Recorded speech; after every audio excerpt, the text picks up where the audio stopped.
Assalamualaikum warahmatullahi wabarakatuh. Halo teman-teman, jumpa lagi di podcast Millennial Farmer. Gimana kabar kalian? Semoga selalu sehat dan tetap produktif.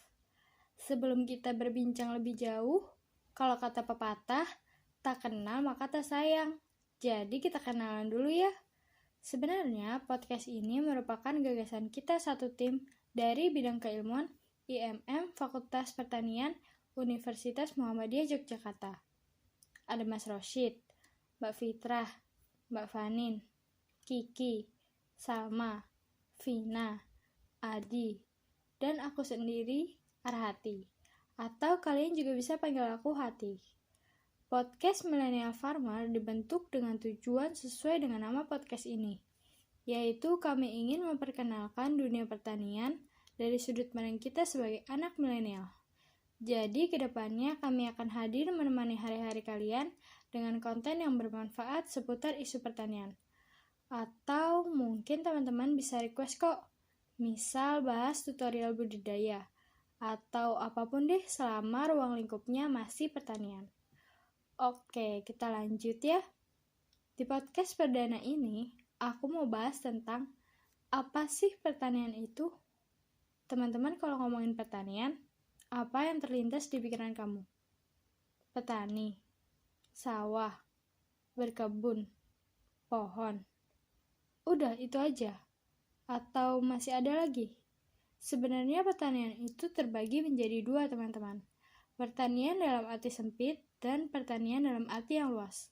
Dalam arti luas, pertanian adalah kegiatan pemanfaatan sumber daya hayati yang dilakukan manusia untuk menghasilkan bahan pangan, bahan baku industri, atau sumber energi, serta untuk mengelola lingkungan hidupnya.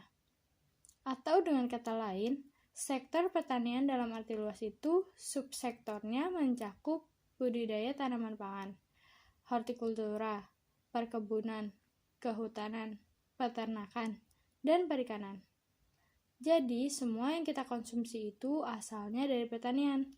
Seperti minum makanan kita sehari-hari, nasi dengan ayam goreng, ditambah sayur sop, tak lupa dengan sambal tomat, dan es teh manis. Apalagi kalau dessertnya itu potongan buah semangka. Bikin lapar ya.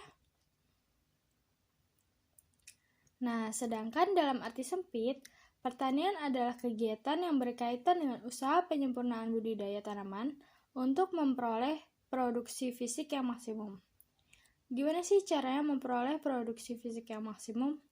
Jawabannya adalah dengan melakukan pembangunan pertanian.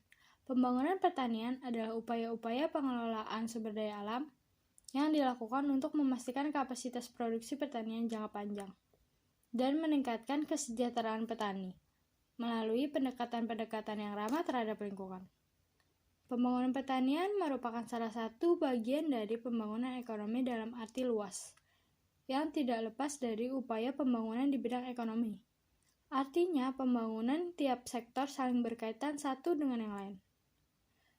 Kepikiran gak sih kapan manusia mulai bertani? Ternyata udah lama loh. Pertanian itu dikenal sejak zaman batu, zaman perunggu, dan zaman megalitikum. Masih pada ingat pelajaran sejarah waktu SMP kan? Dahulu, pertanian bermula sebagai dampak perubahan iklim dunia dan adaptasi oleh tanaman terhadap perubahan iklim.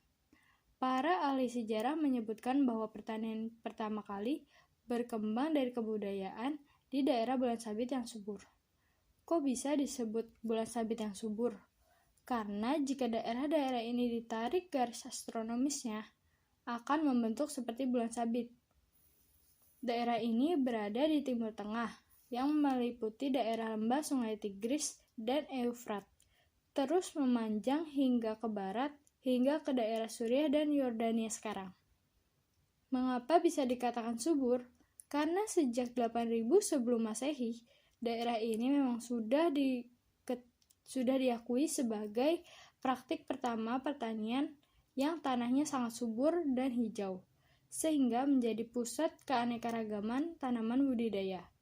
Berdasarkan hasil kajian para ahli sejarah, terdapat sebanyak 32 dari 56 spesies biji-bijian budidaya berasal dari daerah ini. Jenis-jenis tanaman yang pertama kali dibudidayakan di sini antara lain gandum, jelai, buncis, kacang Arab, dan flax. Akhirnya, teknik budidaya tanaman ini lalu meluas ke barat, yaitu Eropa dan Afrika Utara, yang pada saat itu Sahara belum sepenuhnya menjadi gurun, dan meluas lagi hingga ke timur seperti Asia Timur dan Asia Tenggara. Kalau ngomongin pertanian, pasti berkaitan dengan petani kan ya? Nah, petani bisa didefinisikan sebagai seseorang yang bergerak di bidang pertanian.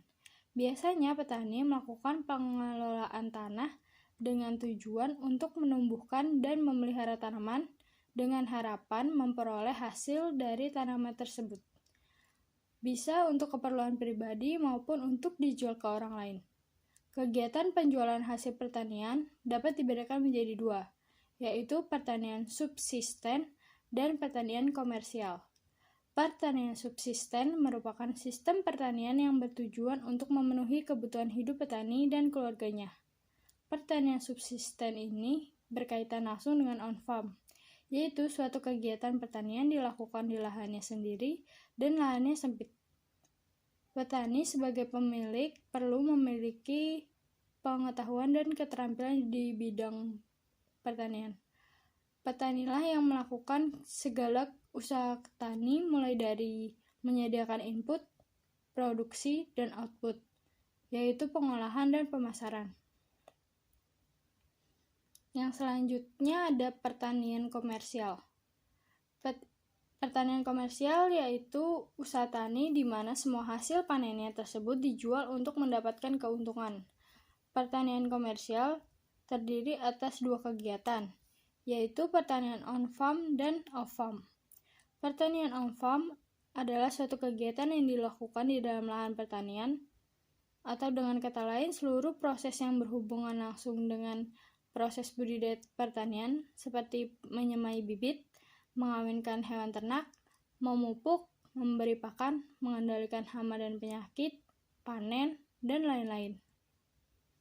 Pertanian off-farm adalah suatu kegiatan yang dilakukan di luar pertanian, tetapi masih berkaitan dengan produk usaha tani, atau bisa dikatakan sebagai proses komersialisasi hasil-hasil budidaya pertanian, seperti penggilingan padi, pedagang, pengepul, dan lain-lain.